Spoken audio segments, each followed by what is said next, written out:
Welcome to a Simple Therapy podcast. Real conversations, brave stories, and simple, soulful insights for therapists and anyone on a healing journey.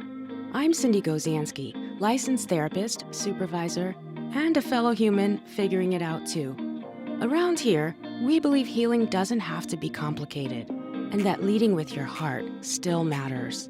We talk about what it really means to be human in and out of the therapy room. You'll hear from therapists, mental health professionals, and people courageously sharing their personal healing journeys. Because whether you're the therapist or the client, we're all human here. Let's keep it simple and keep showing up. Hello, and welcome to another episode of a Simple Therapy podcast. I'm Sindee Gozianski, your host, and I want to thank you for being here today. If you're listening, I know that tells me something about you, that you care deeply about mental health, not just for the people you serve, but also for yourself. And we're all really in this very human struggle of the work we do and being humans. And this takes courage, reflection, self-care to keep showing up each day. With that, today I'm joined by someone who embodies the same commitment to humanity in our field, Gino Titus-Luciano, LMHC, and he is a leader in culturally grounded trauma-informed care and an advocate for expanding access to mental health services in diverse communities. So let me tell you a little bit about Gino. He's a licensed mental health counselor, educator, and organizational leader. He is the CEO of Kokua Mental Health and Wellness Group, a multi-state practice serving individuals and families across Hawaii, Nevada, and South Carolina. And he is joining us today from Hawaii, and we're going to hear all about that. Gino's approach to therapy draws from CBT, emotion-focused therapy, psychodynamic theory, and multicultural counseling, all near and dear to my heart, with an emphasis on compassion, authenticity, and empowerment. His professional background also includes directing evidence-based youth mental health programs and providing clinical supervision and training, both in nonprofit and academic settings. He is an affiliate faculty member at Northwestern University, and Gino is the current president of the Hawaii Counselors Association, where he leads statewide initiatives in legislative advocacy, counselor education, and professional development. He's passionate about bridging academic training with real-world practice and expanding access to quality mental health services in diverse communities. Welcome to the podcast, Gino. Sindee, thank you so much for having me, and thank you for sharing all of that. I appreciate you giving me such a wonderful introduction. Thank you for allowing me to be here and share on your platform and to get to know you, to learn from you, and to share some of the things that have been part of my journey. And I appreciate that. Yes, it's a real pleasure. And for those of you listening, we're coming from like as far apart as possible in the United States.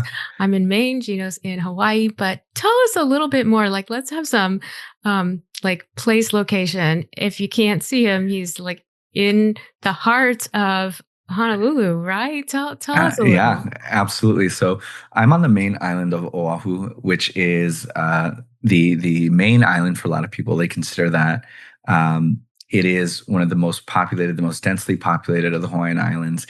And in the backdrop, I think for some people be surprised to recognize this as Hawaii, but this is the downtown Bishop area. So in Hawaii, there's the business district, which is adjacent to Chinatown and to other parts of maybe 10 minutes outside of Waikiki, which some people may recognize. And so just all of our town area is centralized in one spot. And we are on, there's about 2 long streets where most of the main businesses are. And that's where we're located. So the backdrop looks a little bit more like a concrete jungle, but just outside of that, behind me, just past these buildings, is our ocean. And then to my left and what would be right in front of me is the beautiful Ko'ola Ranges. So there is mountains and ocean around, even though you can't see it. Wow. So wonderful. Such a great place to be and probably to live and to work. Cost of living is high. And you still deal with probably the same issues we do, even if you're in a great setting. Yes, absolutely. Hmm. I mean, it's so interesting. There is a lot of consistency in regards to some of the types of challenges that I do see. I do practice across states, so I do practice in different states. So it's kind of interesting to see what is some commonalities. I know it's anecdotal, but just between clients and what I see in Hawaii versus out of state in the continental U.S. And it does kind of give me some perspective, but there are some universal things, and there's also maybe some more unique things that are Hmm. happening in Hawaii. Yeah. But yeah, as you mentioned, cost of living is definitely one of the high things, and I think definitely something that affects a lot of people in many different ways. Yeah. Right. It's so fascinating to hear that there are some different things in Hawaii. And why don't we just start with that? Because we're going to talk so that, listeners know we're going to share about trauma informed work and accessibility and, lots of things around therapist identity and work with clients, leadership. But this starts right away with culture. Absolutely, Yeah. absolutely, and I think it's such a great place to maybe even just start looking at Hawaii. It is a very unique cultural melting pot, and the continental U.S. has a lot of diversity, but maybe more so in different states or different cities. But in Hawaii, because the geography, it's such a small place, we see it very much colliding and intertwining, and we see a lot of this mixing, which creates this really unique flavor of life, of culture, of people. And I think that it is very interesting, especially depending on the lens that we look and approach it with, whether it's from a social psychology, even a sociological lens. It gives us a chance to look at this unique concept that we have here in the Pacific Islands and see how there are these cross cultures that have been here for generations, also with the indigenous people, Hawaiian natives, and then we have natives from other Polynesian islands, Asian influence. There are a lot of people who came here during the plantation days, so we have multi-generational families been here from um, Chinese, Japanese, Filipino heritage, and a lot of these contributions on the plantation from the plantation days created a lot of these staple melting pots when it comes to language, food, um, culture, expectations, practices, and it is really such a great thing to experience because it it looks a little different in every city, depending on who is there, but it is a chance to see an entirely different flavor of what most people may experience, uh, especially in the continental US. There's a difference there. And I think that it does inform a lot of the way that we would want to consider and conceptualize therapy, treatment for providers, and even the way clients may make their decision on who they want to work with. Right, right. And a client may decide they want somebody from their culture or not from their culture, depending on what's comfortable to them or where they feel aligned, where they feel supported.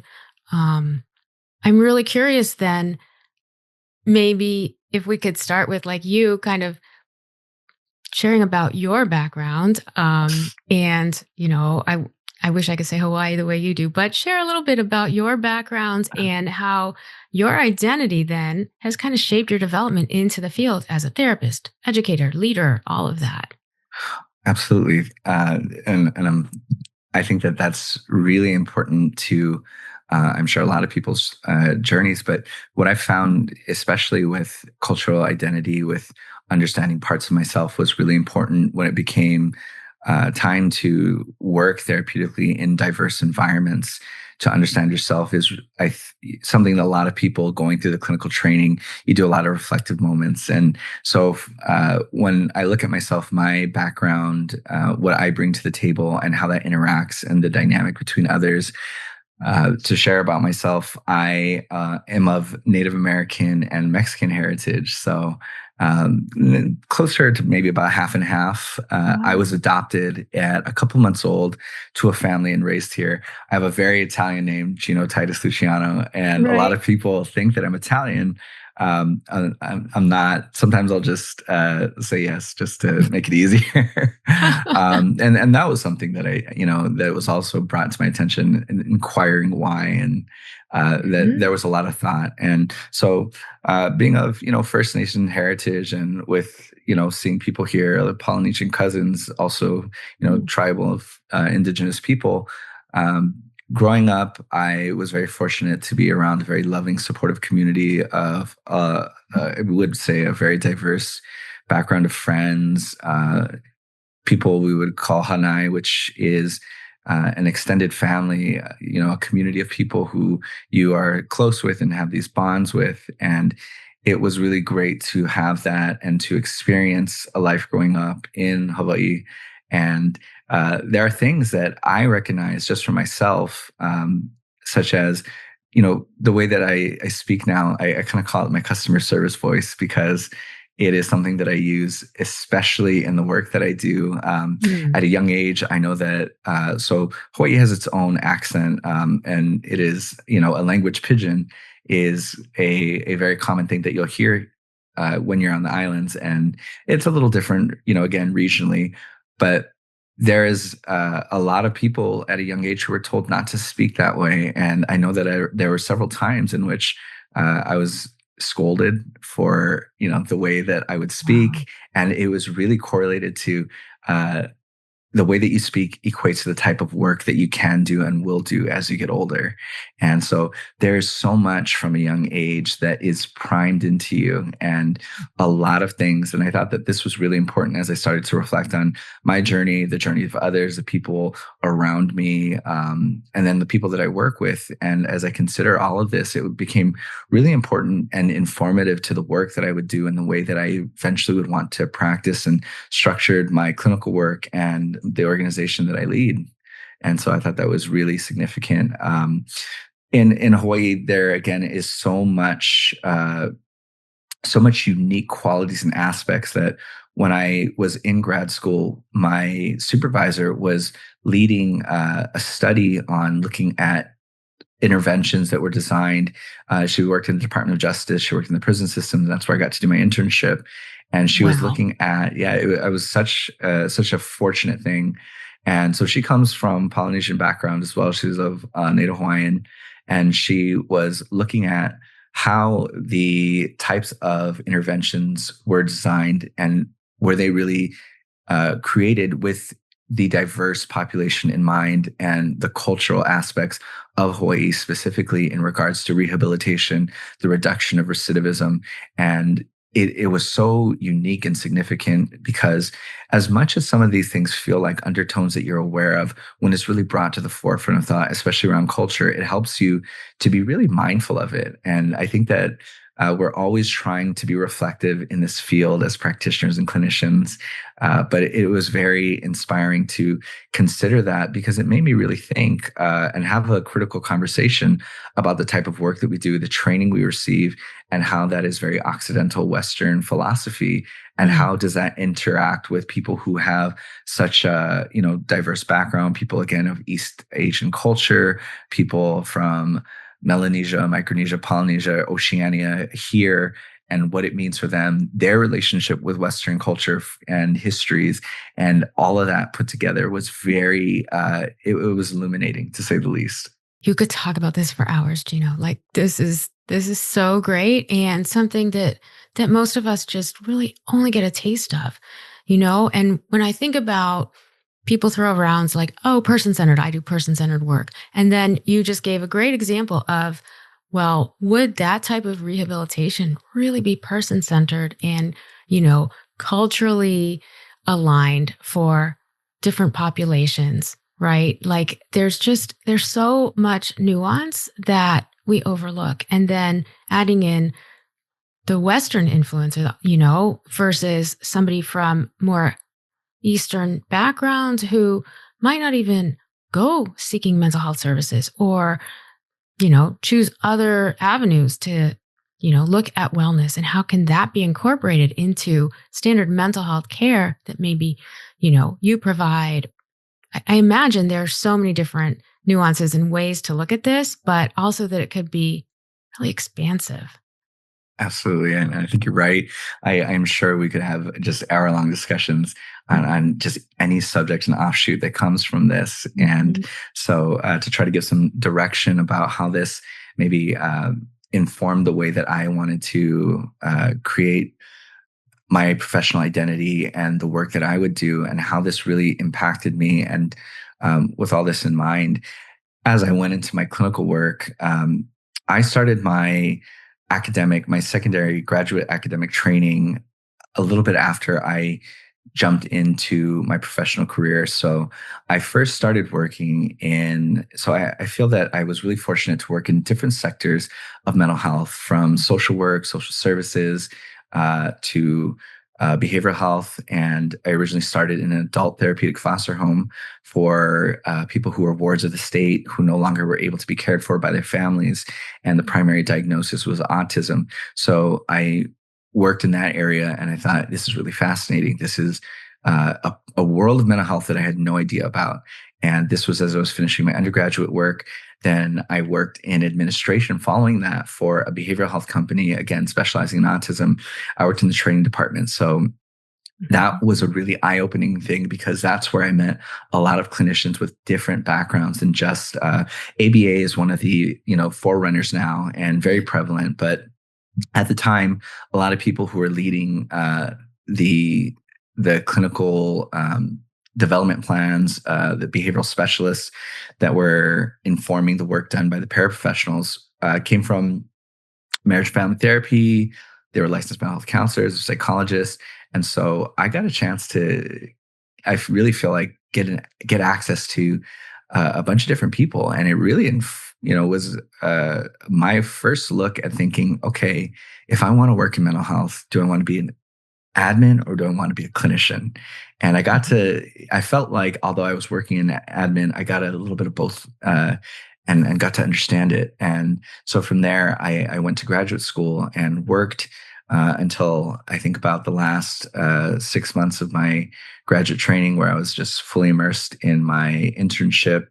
And that was again with the Department of Justice. And it was so impactful to be in this arena working with people in the prison system, in the transition, the furlough from prison to exiting into the community, and those on probation, parole. And I knew there that I wanted to do a little bit of both, and I needed to figure out how. Because as I worked and processed and I felt connection with people, I knew that there was something really wonderful about bringing my authentic self into the therapeutic work that I did. And at first, it wasn't always the case. I know that I stumbled with it, trying to be really academic, trying to remember what was by the book. And I had such great feedback by my supervisor, uh, giving me almost permission to be myself, which included bringing in my cultural experience, my connection, growing up in a countryside of the island, and to be able to use that to feel that it was okay to be a person in the room and not this robotic clinician who is coming in using really big clinical terms, and to be able to have that freedom to dialogue with people. It really, really shaped this wonderful feeling of, okay, the therapeutic work that I'm doing is not just about trying to fix problems. It's the connection between me and this other person. And I found that really, really informative. And I realized that there was such a connection with the people who were from here, who, grew up in the same way that I did, or in a similar area background. It was one of the first things that I think was our bigger connectors. In Hawaii, one of the questions to ask is, where'd you go to school? Which is high school. For some people, Oh, they think about university, but when you know where someone went to high school, it tells you a lot about geographically where that person was. Sometimes it will inform SES. So we know that if you go to a private school, depending on which private school, it also kind of lends some insight into the type of background that you might have had, the exposure, and maybe also the type of neighborhood that you might have grown up in. And so just all of these things really kind of lend to these, small little cultural nuances. And that was a really great and special moment for me in recognizing that the relationship I had with therapy was more than just trying to get through the academic training. It was really about helping my community and people in there, and the reflection I see of myself in there, and then also of trying to help those who are coming into into the state who may not have been from here but are here now, and helping them connect in a way that makes sense for them in regards to how they will thrive and proliferate here. And Mhm. from Yeah. there, yeah, it went. I was in child welfare, which, again, something I could spend a lot of time talking about, social service. And I moved to multisystemic therapy, functional family therapy. Those are the two evidence-based models that I oversaw as a director. So back into admin. And that was my last organizational directorship that I did before moving into private practice. And Mhm. moved into private, and it was just me, and I missed people. I think that was something that was the most challenging thing. Is I love the idea of being able to use my own therapy modalities. And so from Yeah. there, I connected to some clinicians I worked with, some people administratively that I worked with, and we put together this organization that we have now. And it has been a really great journey. Wow, that's wonderful. And as you say that, you continued with education as a faculty member at Northwestern, and you have such a passion for bridging like the academic and real world practice, which I do as well. Um, I host master's level intern students. And so, it's really important for me to try to be that supervisor that you talked about who said, bring some of yourself into the room. And, I think sometimes that's missing from our training.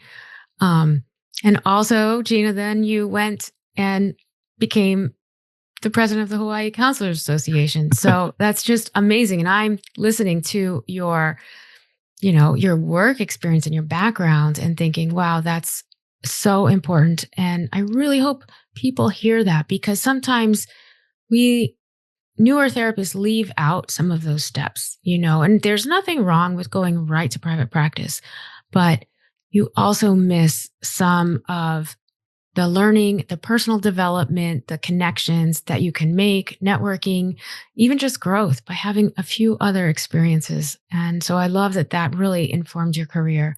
I want to go back to something you said that just so significant to me as you were talking about working with the people in, moving from prison to community and trying to also see a reflection of yourself in them.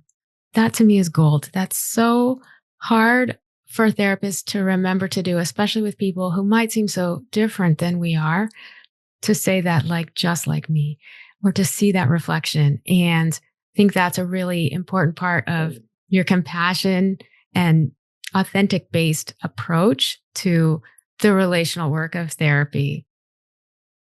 Oh, thank you. I'm really glad that calling a little attention to that.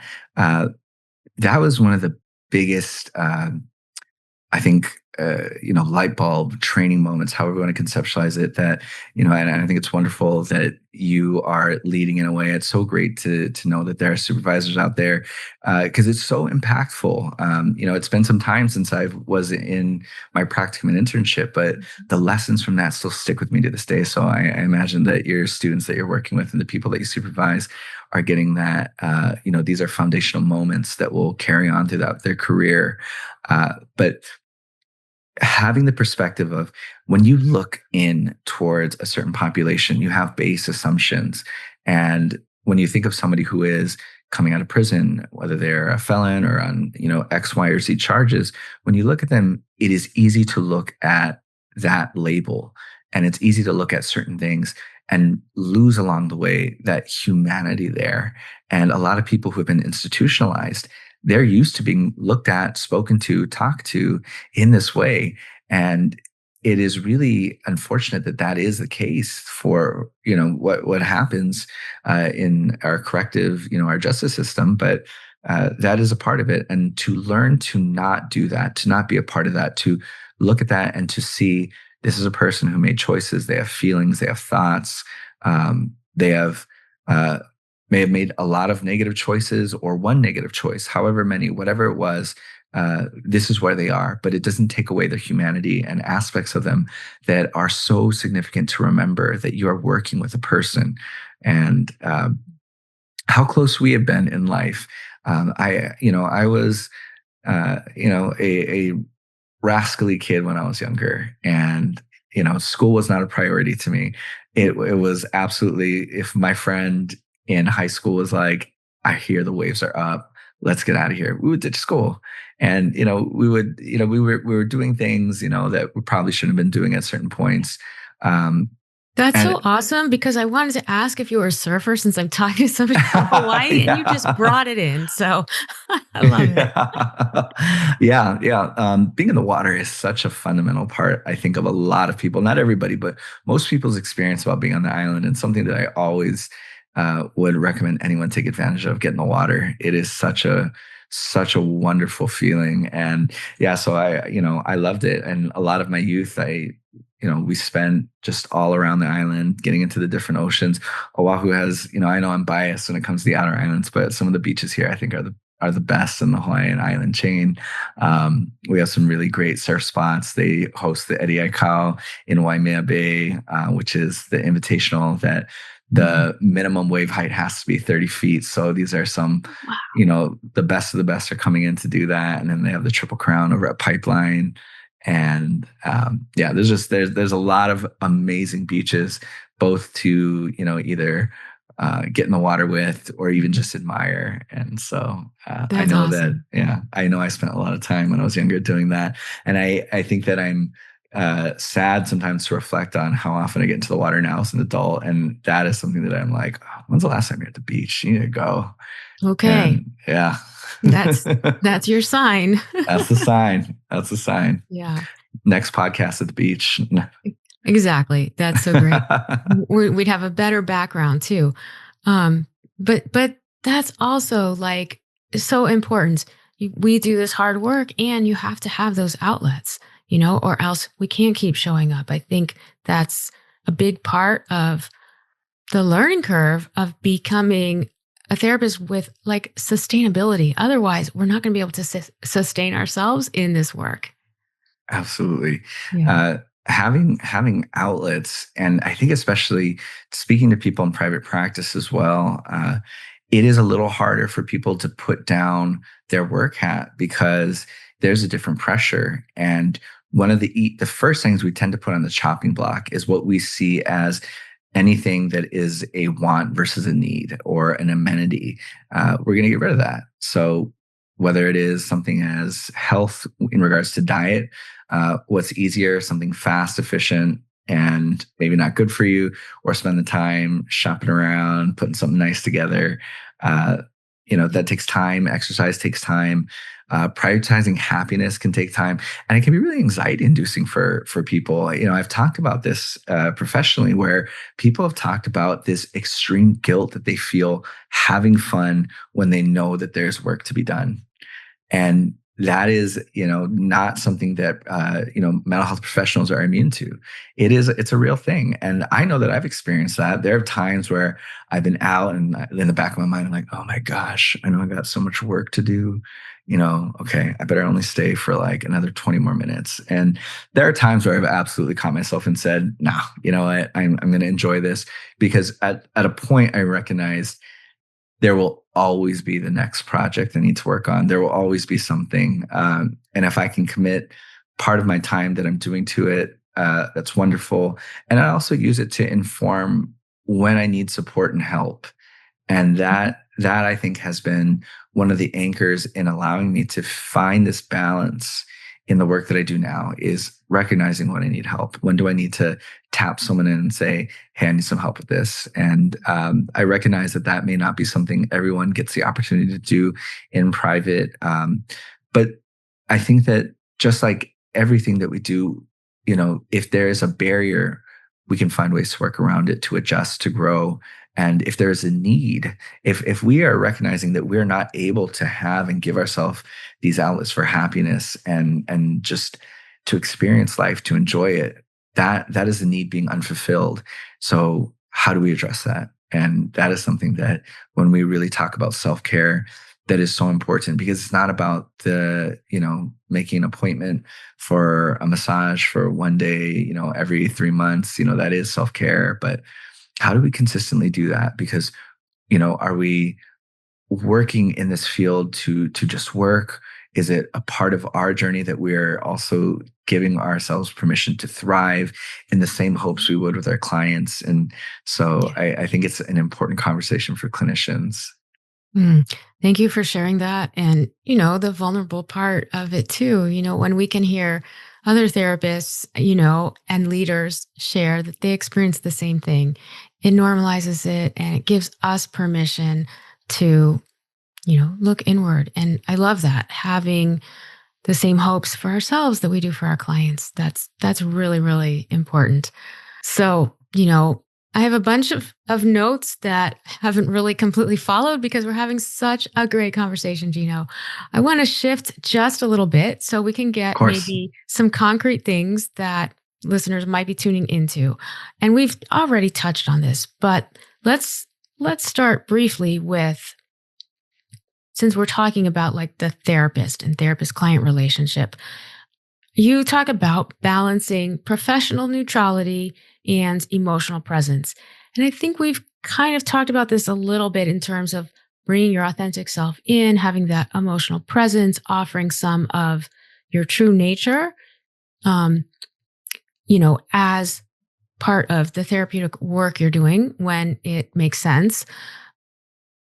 What about the professional neutrality part, and how do they kind of fit together? Absolutely. Uh, that to me is like cooking. It's a bit of an art and not always a hard science. There is some, I find baking to be more of a hard science, so you got to get the recipe just right. But I like to think of therapy as cooking. We're having a Mhm. little bit more liberty there. And that analogy, when it was first presented to me, someone shared that with me. That really stuck, because I thought, yeah, that does make sense. And so when we look at bringing our authentic self into the room, it means that the person who walks in, our client, doesn't see a clinical textbook who is repeating and regurgitating stuff that they have read, heard, and giving them some uh, advisement, direction, counsel that is maybe not personalized, or even coming from a person. It does sound different, like coming from a textbook than coming from someone that it feels like they're Yeah. invested in what you're saying. But where and how we balance what we allow of ourselves to come into the room is really important, because in a dialogue that we have with a friend, a family member, someone we're close with, part of what we do see a lot in the back and forth is trying to connect to a conversation. So if two people are talking about maybe a struggle they have at work, and they work in two different fields, they need to find a bridge. And the bridge is, well, I know what it's like to struggle, so I can share part of that and you share part of that. And we kind of go back and forth, and we can commiserate in this frustrations that we've had, even though we come from different sectors of vocation. But that is not the type of dialogue we have in therapy. We don't really do the back and forth, because we're not. Some people use disclosure, but we also want to be mindful of how much and when we do use it.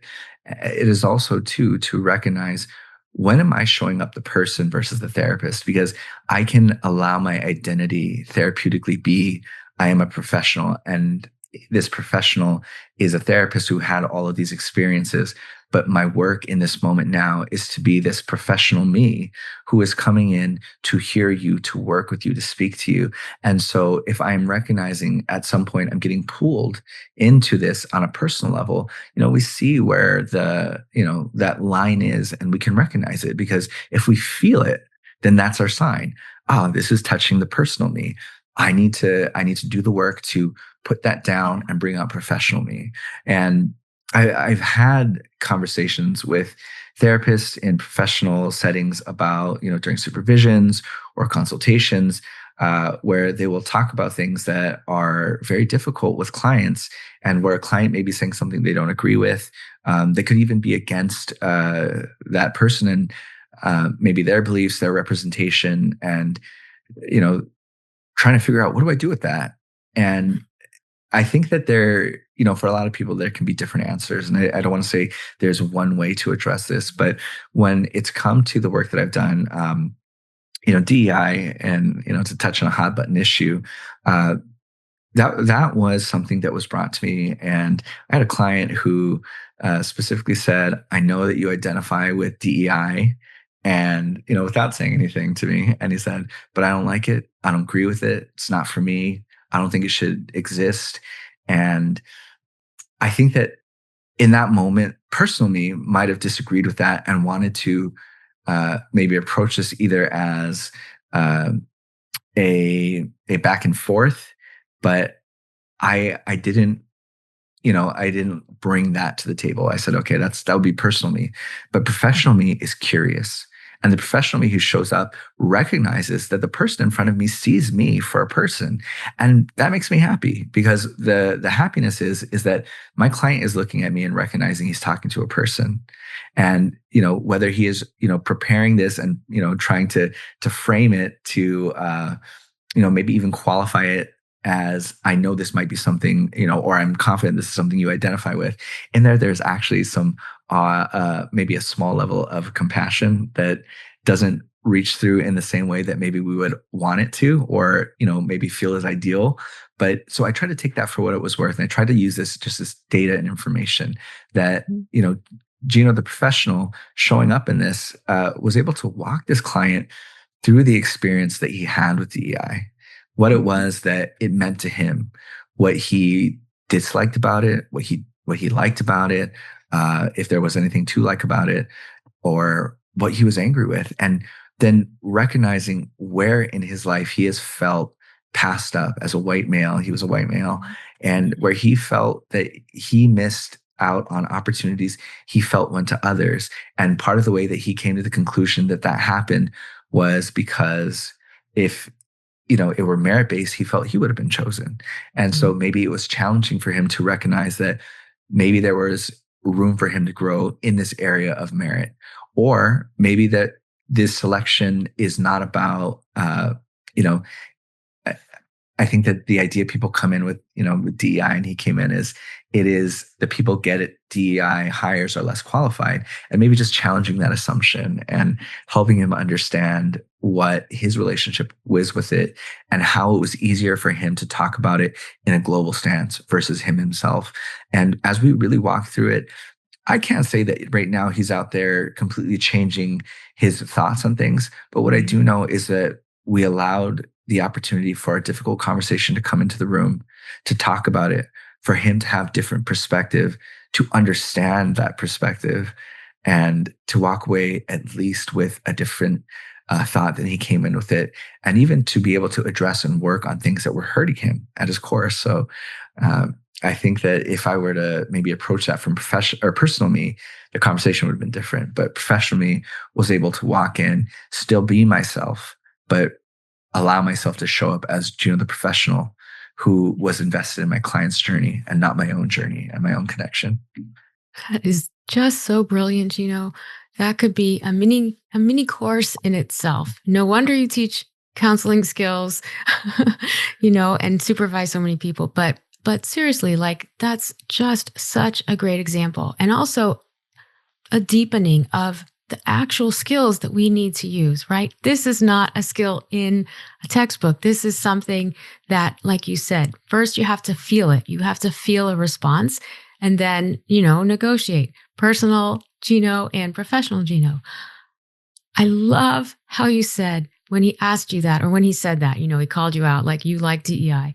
And it made me happy. That's what you said. I was like, wow, because you saw the opportunity to get curious.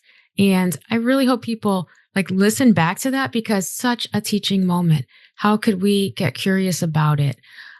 And then you just did therapy on it with him, right? Explored his thoughts, feelings, beliefs, sensations about the whole thing. And also recognized that he was seeing you as a person. That is such a kernel of therapy that gets overlooked, which again is what you were talking about. We can't just be textbooks, and really that's so great. I was so excited hearing that. Oh, thank you so much. Yeah. Yeah, it was absolutely a moment where I know that I felt um, I needed to be intentional, and that was something worth sharing. And that I'm really, again, thankful that you give me a platform to share some of these thoughts and experiences with, because on a personal level, if I took time to reflect on that, what that meant to me as a professional versus an individual, and the idea of him coming in, just really framing it immediately. I think that it's easy to imagine that on a personal level, I would have expected rejection. He was rejecting me as a person. He was rejecting the idea that inclusion was important, and removing the equity. And I think that can hurt, which leads to anger and all these other things. Uh, and I think these are valid feelings. If I were to engage in someone personally, and something like that may come up, I feel that it's valid for myself or someone else to feel those things. But giving myself permission to uh, show up professionally, I don't feel is losing fidelity to the self. And that is one of the things that was coming up. Is a lot of clinicians talked about, that I've had conversations with about this, talk about this almost disloyalty that they have to a mission, a belief of, um, not showing up for their culture or for those who are in vulnerable positions. Uh, it it is very challenging, and it is hard to find yourself being in a work or working with people. But I think about some of the uh, great changes that have happened. There's a gentleman that I think of who he was a musician, and his name escapes me at the moment. But he befriended. He was a black man who befriended a bunch of people in the KKK, and essentially converted them to understanding that their thoughts, beliefs, and what they've been taught was not accurate. And through a friendship that he created, the strength it took to go out and do that uh, was so significant. But if we really look at the impact of how that adjusted and changed, uh, so many people. And then from then, you think about how that person may change and impact their lineage, how generationally this change starts here and how it can progress and move. And so by inviting others in, I feel that can be also fidelity. That can also be the work and commitment to honoring, respecting, and supporting the culture of the self or others and these vulnerable populations. So powerful, so powerful. Um, and in that is also your hope for humanity, your hope for understanding and how change and growth is possible. We really can't do our work if we don't have that. At least that's something I have to come back to, right? Like Yeah. if your hope starts running low, then again, go back to your self-care and nurturing and replenishment. Something needs to be tweaked there. Did you know 1 in 5 people will experience a mental health issue this year? That's why I created Mental Health Threads, to spread awareness and break the stigma around mental health.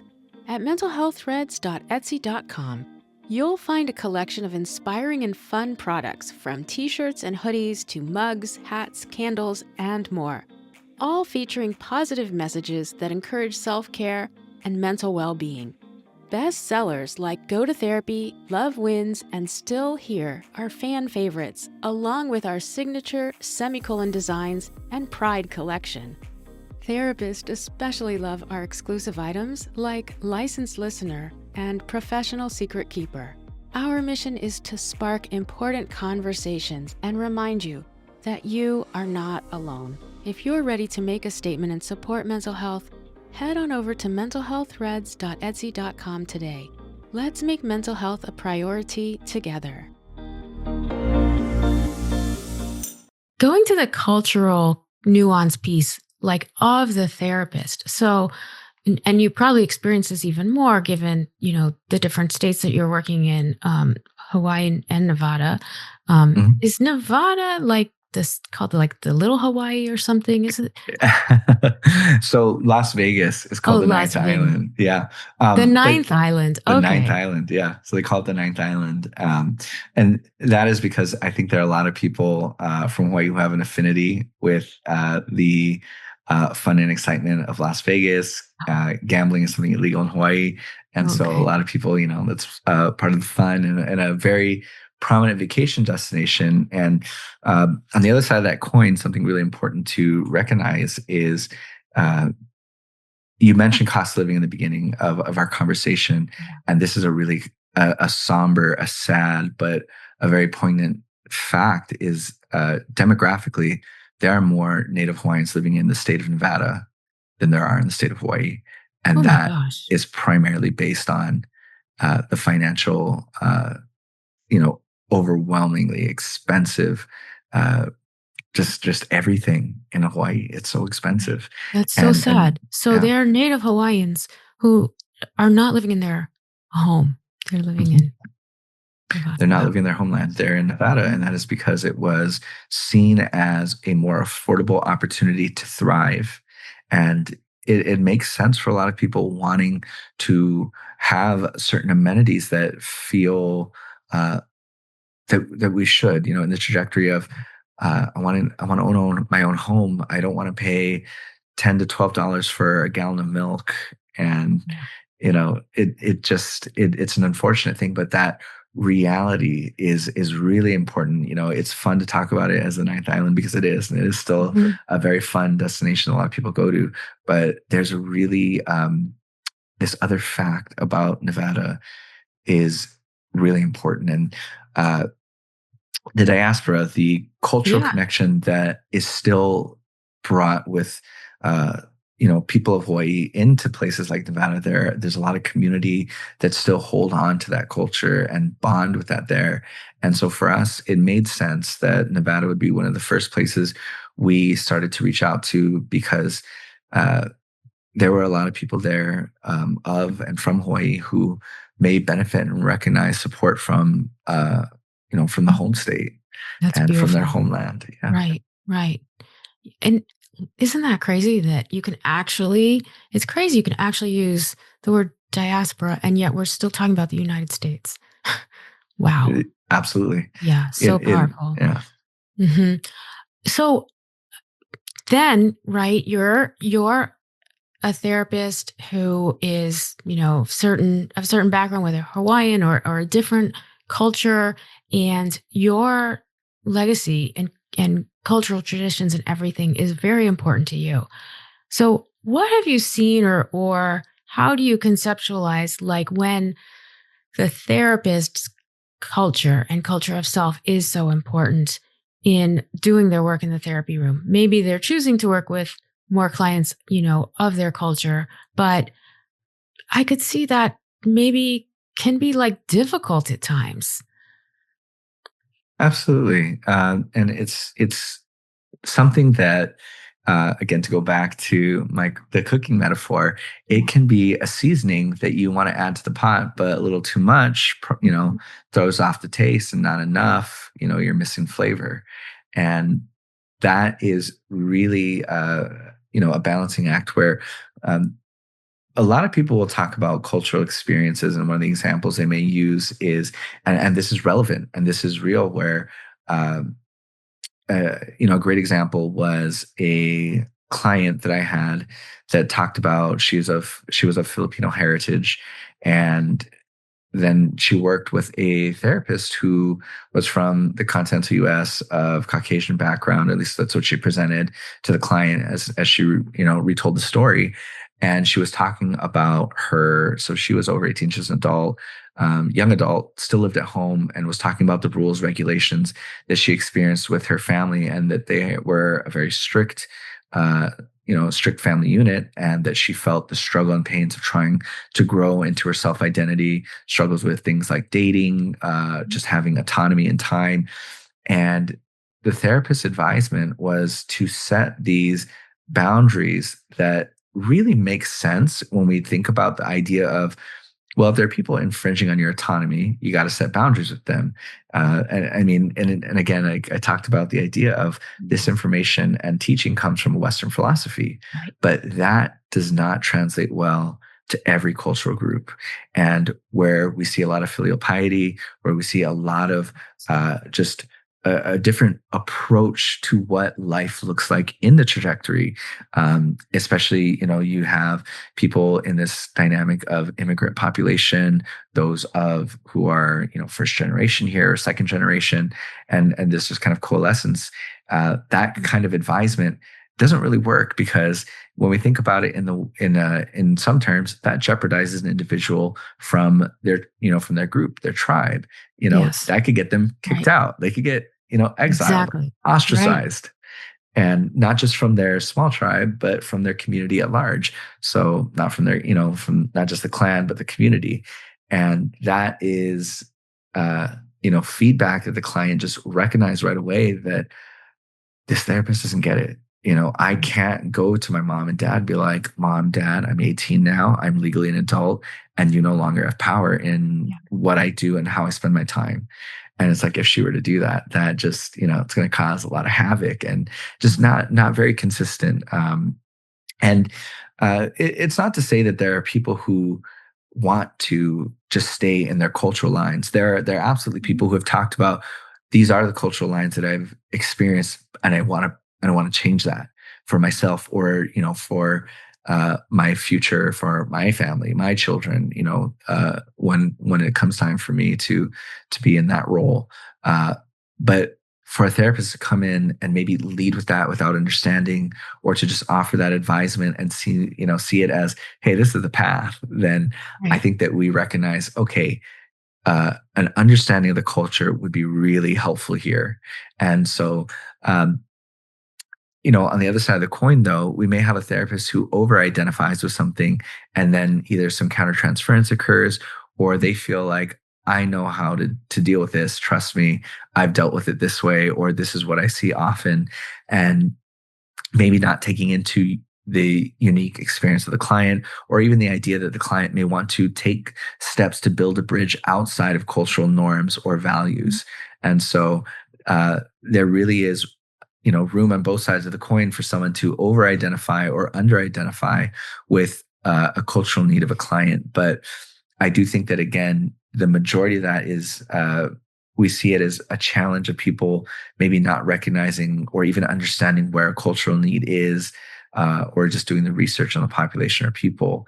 And we've seen so much more apps to that than the over-identification, that we want to have more people to be in to help, to connect. And because it's also different when you have someone who looks, talks, experiences things similar to you, to feel to feel some authenticity, trust, because it's easy, I think, for someone to come in and say, well, if this is your problem, the solution is this, this, and this. But to be able to trust that this person can guide you and walk you through that, that also comes from the client being willing to say, I will lean into this counsel and try to take something from this. And so that, is a part of it. And I think it's fair to recognize and maybe give that to a client, that it may feel easier to do that with somebody who is in a, congruency culturally with them. Yeah. Yeah. Those are great examples, and really reiterates, like, we need good mentors and supervisors to check in with when things like this happen. Also, recently I had a guest, and his approach was, with like this whole multicultural lens, like, let's throw out competency and just look at curiosity. And I think, you've talked about that before too. If we could get more curious, and what do we know? What does the client want us to know about their culture? How do we expand on that? I think that's where really the learning is for both parties. And it provides this openness, which we need so much in our society right now. Yeah, absolutely. Yeah, that's I think a great approach to it. And I think just in general, curiosity is one of the like the forefront running tenet of counseling is, in order to give counsel, you have to understand, you have to be curious and know and learn and recognize that you may not get everything up front. So I think that Yeah. curiosity is such a need uh, for Yeah. clinicians and for clients too. Right. Right. It really is. It's so true. So as we've been talking about culture, Gino, just want to switch a little bit into the mental health group that you've created, and you can tell us a little bit about that. But in terms of your group practice, how have you been able to kind of expand the accessibility to trauma informed care? That seems so important. We've talked about many different systemic barriers to access. And for you guys, like, what are you doing that helps expand this quality mental health service for people who need help with trauma and everything else? Absolutely. That's such a great question, and something that I really feel is a something maybe people want to ask themselves, no matter what setting you are when Mhm. you work in mental health. What am I doing in regards to my context of the work that I'm doing with trauma, with the need, what is happening out here? Um, so for us and the group that we created, the one that I brought, Kokua Mental Health and Wellness Group, again originally started with my work independently as a clinician and wanting to grow my desire to grow. Really, it's kind of funny. The person who works, our director of administration, Anthony, he and I worked together when I was first starting behavioral health, and we were in the same office together. I was doing training, and he was in the credentialing department, so working with our insurance panels for that organization. And he and I had so much fun together. We would just, we'd get our work done, but we would goof off a bit. We thought, well, if we're going to be at work for this amount, I remember talking specifically, we're spending this much time at work, this much of our life, this much of our day, we should at least be able to laugh throughout it. And so just now and again, we would pop up and just like show each other a funny picture or say something funny, and we would laugh. And we got in so much trouble for literally just having too much fun at work. And so It better be a requirement to laugh at Kokua yeah. Mental Health and Wellness. You have to. You got to have at least 5 laughs a day. So that really informed, to really start talking about this, I looked at it kind of on the other side. I looked at it on the clinician side, and not that we didn't factor in the clients, but I think that in order to have really amazing work done with clients, we need to make sure that the clinicians are in a place where they themselves are cared for in order to provide that elsewhere, to provide that out. So when I first thought of the company, and I remember having a conversation with Tony saying, one day I would love for us to, to be a part of something. I want to do my own thing, and it'd be great. And if you're there, because I love that you enjoy work and you enjoy life, and who wants to show up to a place 8 hours a day, 5 days a week, and absolutely be miserable? I mean, the understanding, sure, is that work is not, it's not going to be a playground. It's not Disneyland. It's not Six Flags, but it doesn't have to be a scary place where, I'm sure a lot of people experienced, that one boss that walks around and you're like, oh, okay. Got to make sure, because you don't want to get yelled at, you don't want to get in trouble. And, we've all experienced that. So what I really wanted to do was provide a place that's structured so that clinicians could orient authentically and give the chance to bring their specialty to the table. When I worked with MST and FFT, both really amazing approaches to therapy. They're evidence-based. They have churned out amazing results. They have data that tracks it, supports it. But it also is clear to me, and was clear to me, and clinicians that I've talked to, and just what we debriefed on it, is that it's really rigid.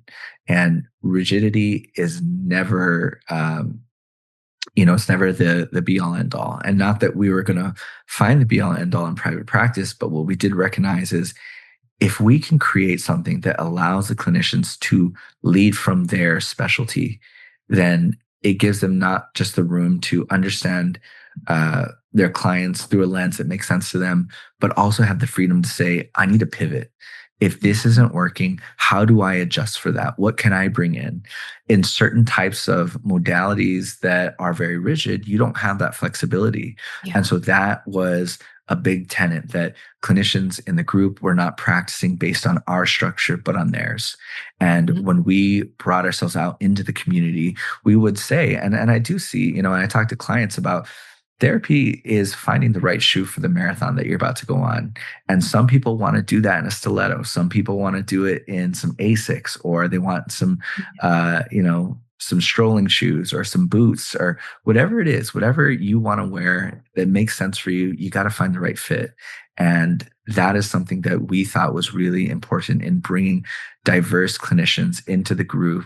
And we've had some amazing people come who are with us, who have been with us, who brought unique experience with them. And at the core of it really was we made sure that we talked about the idea of trauma, of cultural understanding, and that the people that we brought into our organization were able to lead with that. We're able to understand that if I have a client who has a need and this is something outside of my realm, it's okay to refer out. It's okay to say, it sounds like you need this, and we do have that, or we can help to connect you. That was a big thing, is recognizing your own limitations sometimes can be very humbling and difficult. And I know that in my therapeutic journey, I've had moments where I'm like, oh, I wish I knew this a little bit more. I wish I could help you in the way that I think that you need. And to be able to share with the client, hey, I think that you would really benefit from this approach to therapy that is not within my scope or wheelhouse. And I want you to consider that. I want you to think about that. I can give you some recommendations, and I'll explain to you why I think this is helpful. And that was it was a humbling moment, but I think it was also a very necessary moment to recognize it's okay to not be perfect, and it's okay to not know everything. Oh, 100%. 100%. And sometimes we even get the impulse like, "Oh, if I could just learn and do this training, and then I'd be able to help the client," right? Because we're so giving and we want to be able to serve somebody that maybe we like or we really care about. And you can still do that, but in the moment it's great to be able to help them understand why referring them out, could be really good for them at that time. Gino, you and I are so aligned with how we've structured our group practices, and you really gave such a great template for what I think are viable group practices and organizations that therapists will want to be in and to stay. I've found a similar thing where I really want my therapists, my clinicians on board to choose their niche. Well, who are their ideal clients? And, I've helped some of them really hone that in. And then, we've built out their Psychology Today profile, and they only get hits from ideal clients. And then, of course, we have to close it because she's so full, but they're all her ideal clients. And she's so much happier doing this work. And it may seem like, oh, well, I'm not able to serve everybody because I have these therapists only seeing these types of folks. But you know what? It all works out in the end. And I love that approach of following your specialty. And it really helps people feel like they're supported in their work. You are a great leader. What are you seeing in your, multifaceted leadership roles of where clinicians need the most support, like in this kind of day and age? Where do clinicians need the most support that you've been seeing as a leader? That is such a really wonderful question that I do think that needs to be asked, because I feel like I can answer that in several different ways. I think when we first think of that, the first thing that comes to my mind, and maybe the other people's mind, is in the therapeutic skill itself. What therapeutic skill is missing, or what needs to be worked on? And to me, one of the things that I think is really important to practice really is what we talked about earlier, is learning how to balance who comes into the room in regards to burnout. Because when we bring ourselves into the room, we're also exposing ourselves. So in regards to protecting ourselves, learning how to be okay with your professional self not being your personal self. And when we give this kind of barrier, the separation, it gives us more room to be around a really, we are in an environment where vicarious trauma, it happens, Yeah. and it comes our way. And it's not a matter of if it will, it's a when it will impact us. What do we do with it? How do we process it? How do we prioritize, care for ourselves? And I'm really happy to know, and I fully see that we're in alignment with the way that we see the group and the way that we work. And that I feel is one of our biggest assets, again, in supporting clients in regards to trauma and other types of significant needs, is when we care for the clinicians, the people doing the actual work, that will translate to the client themselves, what care they receive and how they receive it. I think that's, really fundamental. Yeah. Yeah. That's great. And an additional thought, I'm sorry, Yeah. that I did want to share, that I think is really, really important with clinicians.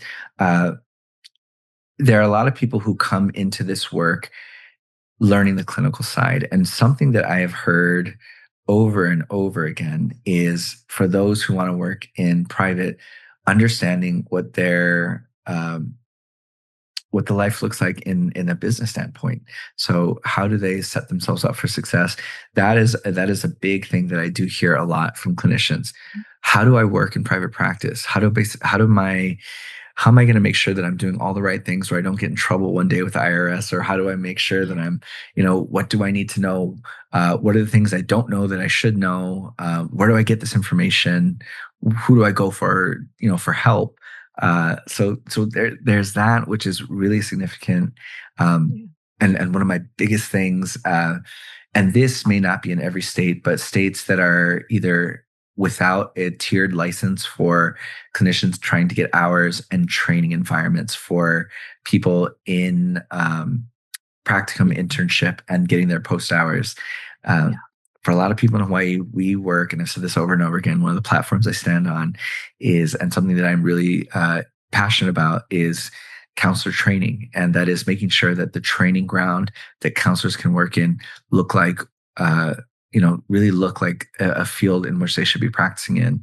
We're really thankful that the social service wing gives opportunity to a lot of counselors, but sometimes that is not really the type of work that they envision going to school for, and it can burn people out. But just like Yes. any field, but giving room to that also is going to really sharpen the skill set of clinicians and make them more viable, make them stronger, make them more seasoned in the counseling profession when they're being trained by Mhm. counselors in counseling environments. So I think that Yeah. that is a big need. And so Yeah. thank you for letting me give my little spiel on that. Thank you for preaching that. We have to get our educational institutions on board with this. There are so many students looking for internships that don't even exist. They have to settle for internships that don't align with maybe what you're saying, their passion or their desire for their future career. And it's almost like a wasted opportunity. Or they have to rush and hustle to find an internship because all of the sites that they were given have been full because there's so many students and not enough sites. So we could dish on this forever, but there are definite needs education wise too. Um, oh my goodness, I have already been just so overjoyed to have this conversation with you, Gino. And also thank you for your immense time and wisdom sharing with us. Um, I I want to know, just kind of like in closing, like one thing that you would want therapists to keep in mind, kind of moving forward. We've talked about so many different aspects of our work, but kind of for today, what's something that really feels like it's on your heart that you'd want therapists to keep in mind? I think if I could think of one thing, it is this: the way that we would care for a headlight on a car. We got to polish it off, get some of the fog out, or dust off. If you got a picture hanging up, it'll collect dust. what I really want to share with clinicians is to look at that in regards to your career, in regards to yourself, is at any point, no matter how young or seasoned you are into this profession, there are times in which I think it's significant to go back and look at where you've come from and ask yourself, do I like the path that I'm on? Is there somewhere else that I want to be going with this? Can I move in a different direction? Do I feel happy? Is this is there something more that I could be learning? Is there a new skill? Am I still curious about this field that I'm in? Am I still passionate about it? There's so much knowledge and wisdom and new developments coming out constantly, especially this wonderful bridge that we're seeing physiologically and psychologically connecting us that has really propelled us forward in recognizing how counseling is impactful, significant. When we take the time to reflect on where we are, I think that there are moments where it's easy to look at what's happening ahead, and it's important, but looking at where we've come from, taking some time to reflect on that specifically in regards to career, I think it can rejuvenate and start the process. If we don't feel that we have that same spark, can we get a new spark going? Can we do more for ourselves in regards to feeling fulfilled in this career? Because I think that it's easy sometimes for people to just show up and get into this as a routine. But can we get ourselves excited for it or more excited for it? I do think there's room for that. And I would love for people to take the opportunity to do that. Ah, thank you for that. That's such a gift. That's such a gift for all of us and an opportunity. And hopefully that will also be a blessing for some people to really have that reflection. So, really, thank you so much for that. Um, Gino, tell us where people can find out more about you. Maybe you're hiring because your group sounds really, really great and people might be curious. Just give us the whole rundown. Of course, we'll list it in the show notes. Oh, of course, of course. Thank you. You can get more information about us on our website, Kokua, Kokua, MHWgroup.com. That's really I think one of our best one-stop shops where there's links to our socials on there, ways to get in contact with us. We are in the process of redeveloping our social media, which is something that we decided to kind of um, go back and add and change. We're going to try to do our best to use it as a platform to share some education. We are, of course, open with our hiring. We do always welcome those who, meet a good fit for our group and who have an aligned mission value with us. So if this is a group that sounds, interesting to you or good to you, we would love to connect with, clinicians and talk. I also feel that, it's always great to just professionally connect to others. And if anyone has any interest in, connecting with us just to be connected networking wise, would absolutely love that. I think that having a professional circle, it has been so fundamental to me to have professionals to learn from, to hear about, to grow. And I love still being a student of this field. And part of that is connecting to some of the wonderful individuals. So if you folks would just love to connect to us there, please find us in our socials or reach out. Happy, to be connected to all of you. And I'd love to learn more about, all that I can from those in this work that we do. Oh, that's great. I think people, of course, would want to connect with you because you sound so fun. That's really important part of who you are. Thank you. I acknowledge you so much, Gino, for the work you're doing, with community and with culture and with therapists and with the professional organizations. You have your finger in so many different places and really are um, setting the bar high and reaching new goals. And so it's very exciting. Thrilled to get to meet you. I hope we'll connect again. So everyone, please make sure you check out Gino's website, which is KOKUAMHW It's all going to be in the show notes. Um, and thank you so much again for being here. It's really been a pleasure. Thank you so much for having me. Thank you again for giving me room to speak, to talk with you, to share with your audience. And I would absolutely love to do this again. So I am looking forward to that, Sindee. Thank you. Great. You're welcome. And thanks everyone for joining us today. And remember, until next time, keep it simple and keep showing up. Thanks for listening to a Simple Therapy podcast. If today's episode resonated with you, please subscribe, leave a review, or share it with someone who needs it. Your support means so much. You can learn more or get in touch at asimpletherapypodcast.com. And remember, let's keep it simple and keep showing up.